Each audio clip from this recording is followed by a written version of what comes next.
maybe some teachings for the Buddhist monks. Yeah. Tell us about this, because I found this really, fascinating. It's my pleasure to interview Dr. Harrington, the director of American Embassy School. He's been in India for almost 7 or 8 months. You moved here last July, right? Yeah, so it's a year and a half. Year and a half. That's good. How's been your experience so far? It's been fantastic. Yep. Rand brings him with an exceptionally rich academic and leadership journey, from physics laboratories to classrooms and from American schools to the foothills of the Himalayas. I was reading a little bit about you, and I came to know that you have done your PhD in physics at Washington University, correct me if I'm wrong? University of Washington.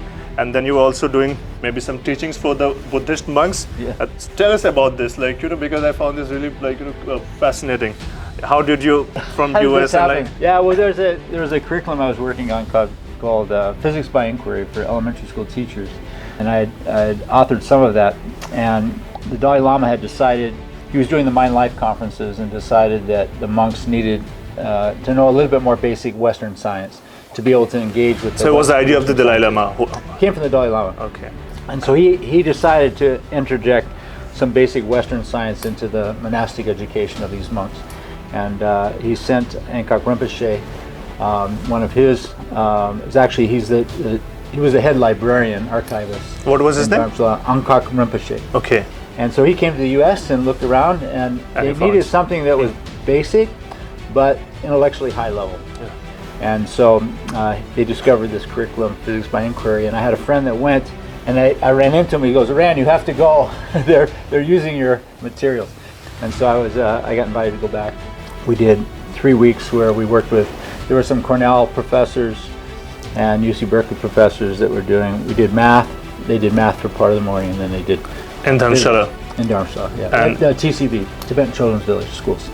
Wow. So for how long you stayed there? Just 3 weeks. 3 weeks. Yeah. Right. 3 weeks. It was an incredible experience, as you can imagine. You're still in touch with some of that? What's that? That's the photos from there, right? Yeah. That's so cool. I have a friend who's actually the personal physician of the Dalai Lama, so I go see him. Many of the monks that we worked with are now, there's one that is head of TCV school. And how many years was it?